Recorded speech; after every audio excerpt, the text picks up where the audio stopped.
Good evening, it's 8 o'clock. I'm Sally Burdett, live from Johannesburg. Your top stories this evening. If there is such a serious protest about service delivery, why wouldn't the crowd of the residents meet with me? Protesters bring Alexandra township to a halt while the DA and the ANC play the blame game over service delivery. We'll get the very latest on what's happening there this evening. Minister Pravin Gordhan says there will be little to no load shedding this winter. And justice for baby Daniel, neglected and brutally tortured by the people who were meant to love and protect him. We start here. Service delivery shutdown, anti-foreigner protest, or political point scoring ahead of the elections. Whatever the root cause of today's shutdown in Alexandra township, it was undoubtedly effective. Residents say they are tired of lawlessness and mushrooming informal settlements in the area, while authorities do nothing. The Human Rights Commission is now probing possible violations by provincial and city Johannesburg officials. Malungelo Boy looks back at a day of disruption. Residents gathered at the crack of dawn to shut down Alexandra. That means no businesses or schools could operate. Illegal land invasions resulting in mushrooming settlements and corruption in the allocation of RDP homes are some of the concerns residents say have led to the degeneration of their township. Country arena is going down. Where is job creation? Are they against the foreigner? The government arena, how do you welcome the foreigner? How are you better? What is country Jamila go better? I know who about the crime fell. How are the police station?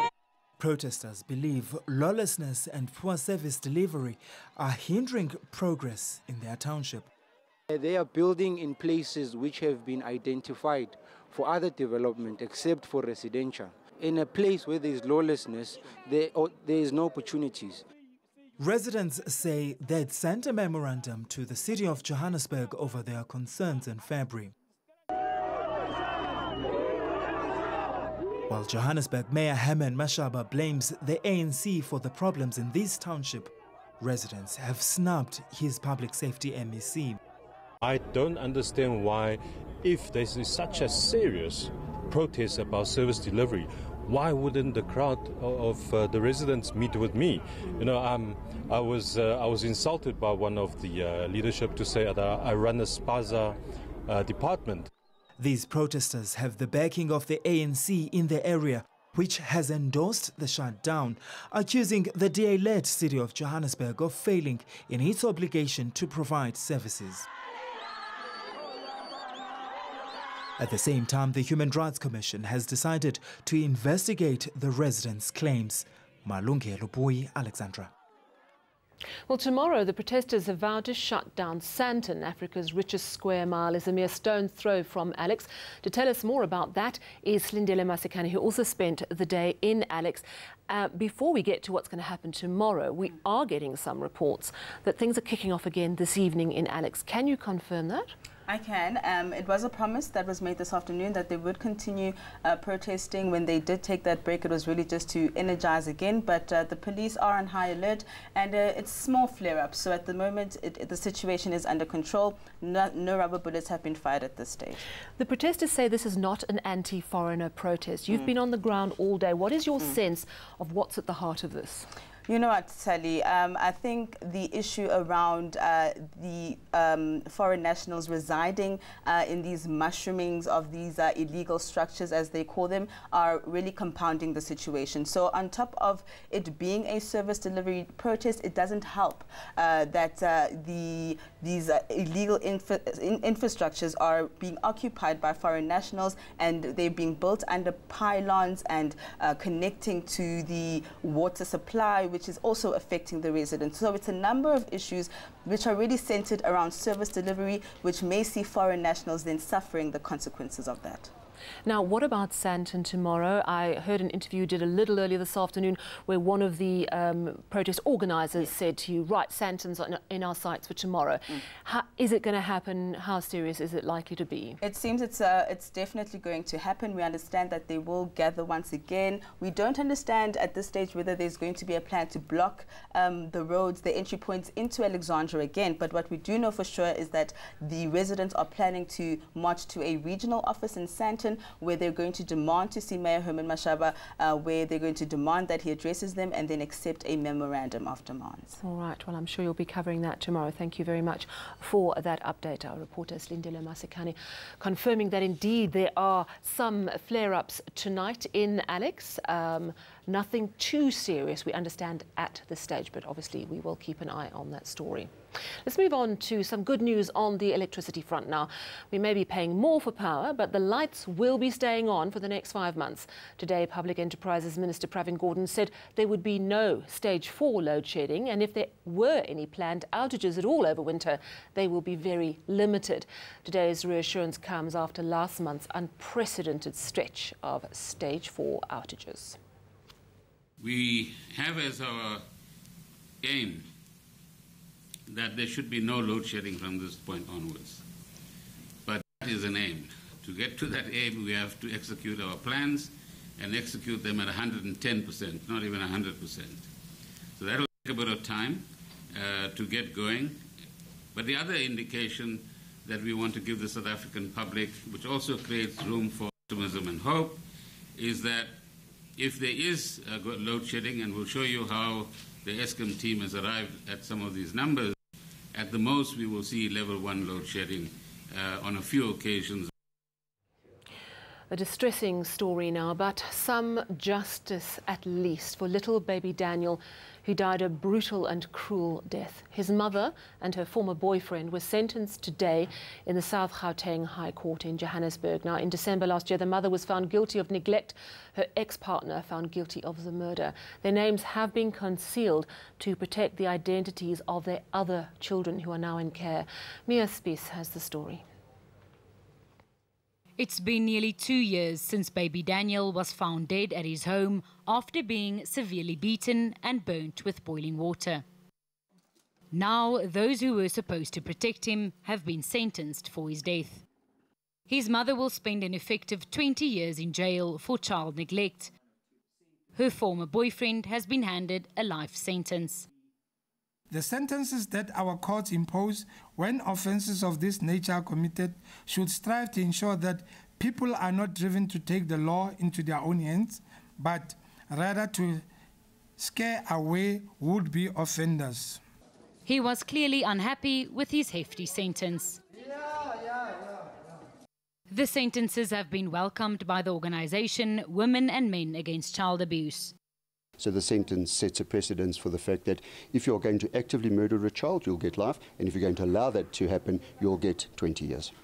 Both their lawyers say they haven't decided yet if they will appeal against their sentences, but Lamprecht says they will oppose any appeal. Mia Spies, Johannesburg. An update now on the on-air altercation on ENCA yesterday between the ANC's Jesse Duarte and our political reporter Samkelo Maseko. Today, senior channel representatives met with a delegation from the ANC. In that meeting, ENCA restated its position that it will continue to ask tough questions of all political parties and will not put up with verbal abuse or bullying from any politician. ENCA Editor-in-Chief Jeremy Magg says the channel welcomes the ANC's commitment to media freedom. The ANC has described today's meeting as fruitful and productive. We committed to respect the freedom of the media. We committed that will not interfere with the editorial independence of the media. We committed that there will be fair reporting, objective, and very clear from all parties in terms of all situations. We all felt that the situation that occurred yesterday, it was unfortunate, and we can do better. We have further agreed that we will engage one another going forward. Quick look at other stories making local headlines. National Director of Public Prosecutions Shamila Batoy has moved Willie Hofmeyer back to the Asset Forfeiture Unit 3 years after her predecessor, Sean Abrams, moved him out of his role as head of that unit.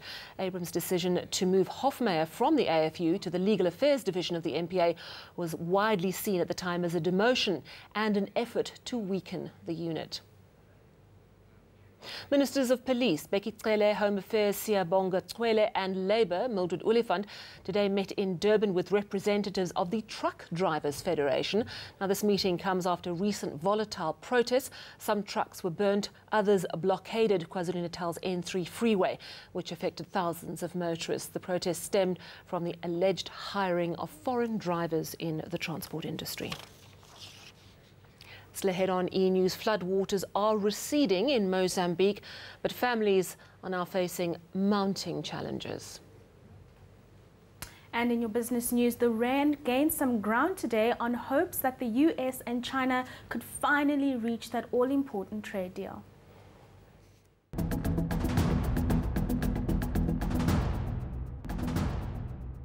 Talk business now with Rufiwa Madzena. Rufiwa, thanks so much for joining us. We heard the good news a little earlier in the bulletin from Pravin Gordon that the lights are going to stay on this winter. If there is load shedding, it will be very little and only stage 1. Great news, but you've had a look at the money behind all of this, and we're very lucky the new development banks come to our aid. Just talk us through the finances a little. Sally, we're lucky that the new development bank has come to our aid. And just to recap, last month they gave Eskom 11 billion rand.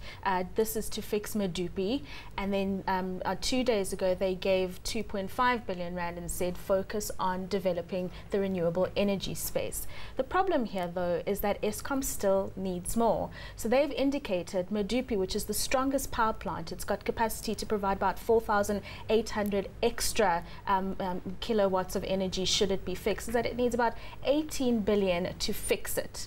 And it needs 8 billion rand to complete the building of the power plant. We don't know how long this is going to take, but the minister has been very assurant in that they are working on it and they are making provisions to make sure that the money that they've been getting from the likes of the new development bank will go straight to those operational needs of Medupi, as well as Kusile in some instances. Another question that came up though is what about nuclear? So we've seen Kuiberg do really well, so why not extend Kuiberg, and the problem here is that nuclear has been politicized. So this 1 trillion rand notion of nuclear being an option for power in the country has really just destroyed the options. And the truth is, it's the cleanest form, it's the most efficient form, and it's reliable. And there is a form, if you put it in smaller terms, to actually make it work. So it could still be seen as part of the mix. Exactly. It could be seen as part of the mix. The other big issue, of course, is the billions that are owed to Eskom by municipalities. What is it? Something like 20 billion. Is there any real hope of that money coming back?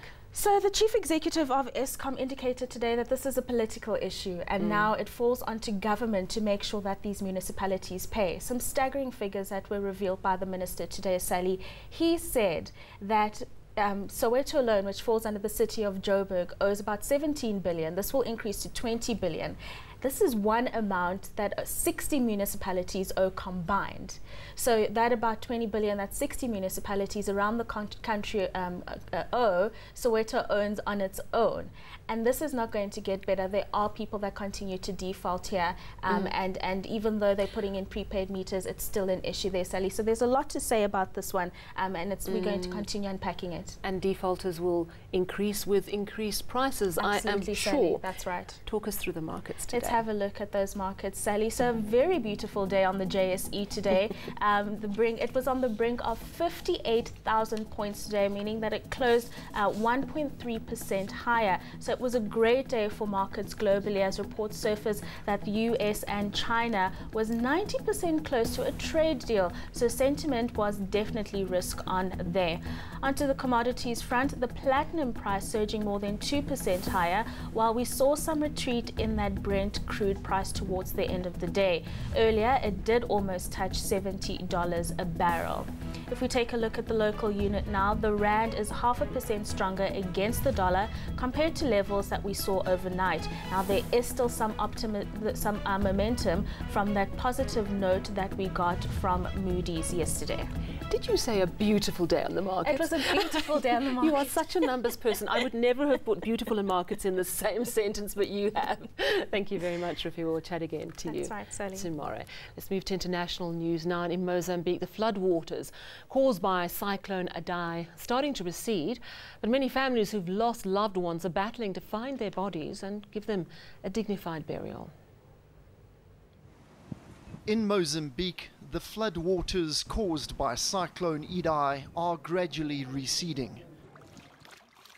But as the water level drops, new devastation is revealed. Hundreds of thousands of people have lost their homes, but many have also lost family members. Communities in Mozambique have been working hard to bury their dead with dignity and respect. Some do not know if their family members have died or how to find the gravesite to pay their respects. The International Committee of the Red Cross is supporting flood-affected communities to recover bodies, identify them and bury them in clearly marked graves. We've had the full range, essentially, of activities that pertain to management of the dead. We've had the opportunity to find human remains and recover them with the authorities and the community. And then we've also visited graves just to get a sense of how the graves are essentially dug and will those graves be recognizable in a number of years. But recovery efforts in Mozambique have now been further hampered by a cholera outbreak in the cyclone-hit port city of Beira, where cases have nearly doubled to 271 in the last few days. Still ahead, we'll go to our weather centre in Cape Town. Louis standing by for your live weather report. I see some hail. And then, celebrating in style, this graduate from the University of KwaZulu-Natal whips out her best moves during her graduation ceremony.